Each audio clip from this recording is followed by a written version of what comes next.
So we are here with Tara Palmeri, who knows more about Ghislaine Maxwell than I'm sure she ever wanted to. Tara, let's start at the beginning.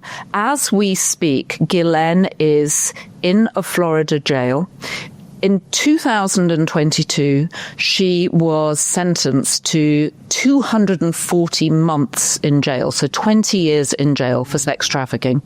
She's appealed. Last November, her appeal was turned down. And then this week, she gets the most extraordinary news that Todd Blanche, the deputy AG, is going to see her. So talk us through what it's like in the prison and what we think the conversation is going to be about. Well, according to her family, she's treated terribly, right?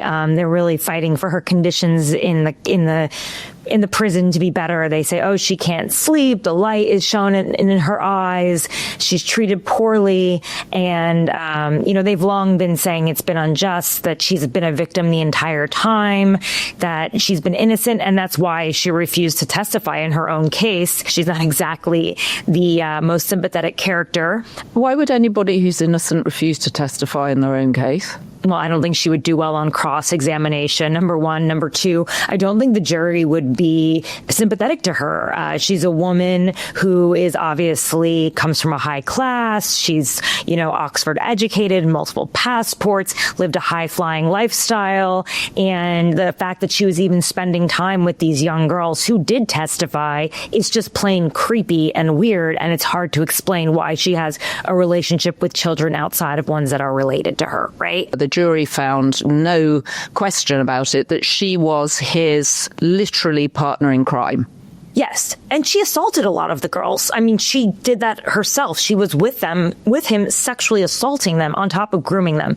And this is the part of the story that I find to be extremely frustrating, because I'm sure you see this too, Joanna, online. People are saying she's a martyr. She's being persecuted just because she's a woman.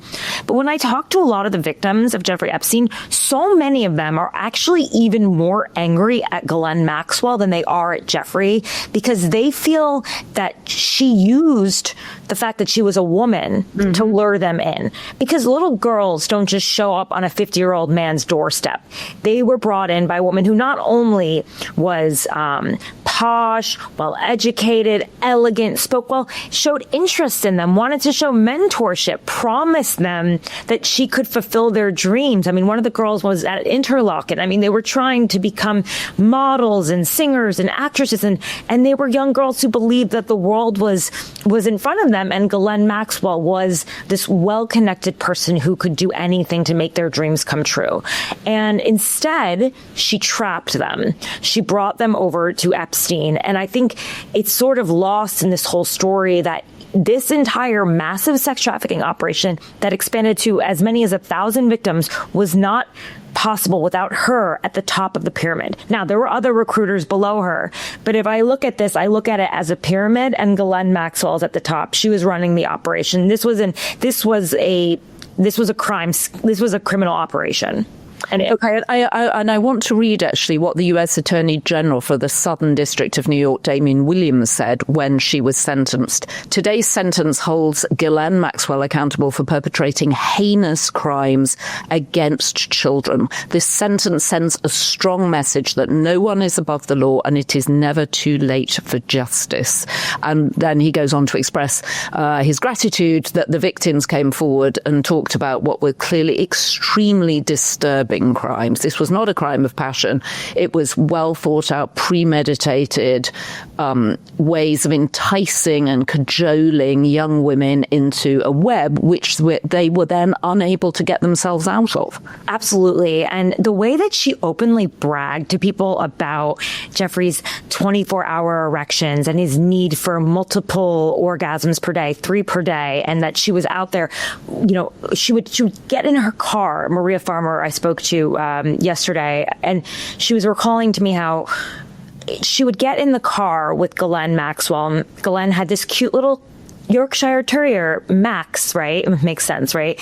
And they would drive around and they would see beautiful girls and they would say to them, you're so gorgeous. You need to be a Victoria's Secret model. I mean, who's not going to be enchanted by that? And she's in her Ralph Lauren and she's being driven around. And she's like, please come to my townhouse. I'm friends with the founder of Victoria's Secret.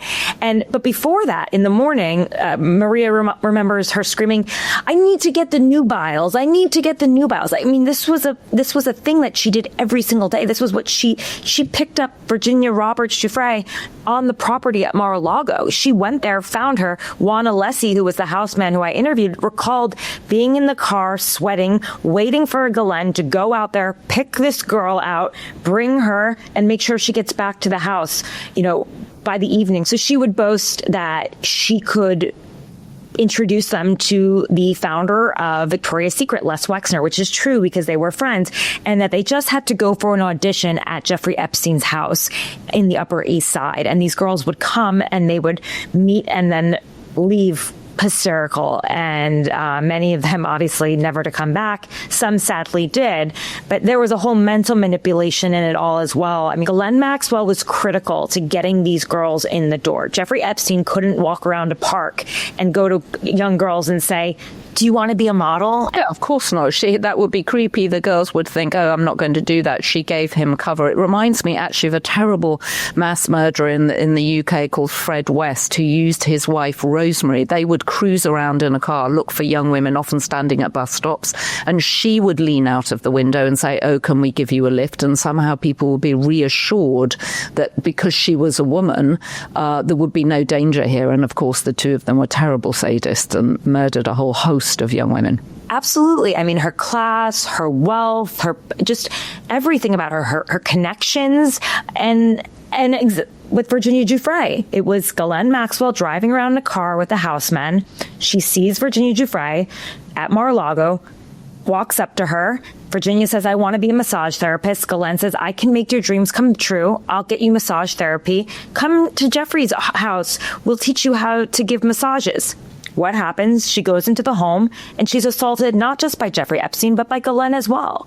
I think a lot of people forget that Ghislaine also sexually assaulted these girls. Yeah, she was also a sexual predator. And of course she was, what's so fascinating about her is she was well connected, that she could introduce people to Prince Andrew, who of course has been felled by this story too. His mother ended up writing a cheque for £12 million to get this case sort of off his back.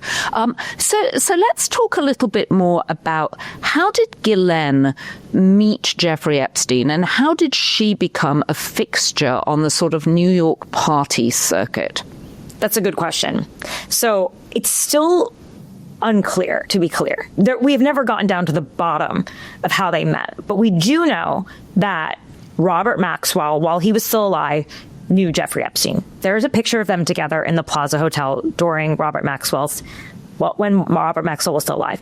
Just for some background, Robert Maxwell was a famous press baron. He owned the Daily Mirror, MTV Europe, the New York Daily News. He was a larger-than-life character. I mean, you could compare him to maybe a Rupert Murdoch. I mean, he thought that Rupert Murdoch was his rival, right?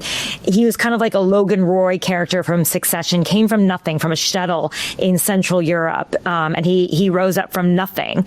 And he wanted to prove himself. He was also friends with Donald Trump, by the way. And I remember during my reporting on the podcast Power, the Maxwells, Ghislaine said to her father, Daddy, can I go to Donald Trump and try to sell him one of my corporate gifts? Because that was her fake job. And he said, why the F would Donald Trump want one of your corporate gifts? But it was very clear that they all spent time together. When Robert Maxwell would come to New York, because he owned the New York Daily News, he would spend time on his yacht on the Hudson, and Donald Trump would go there.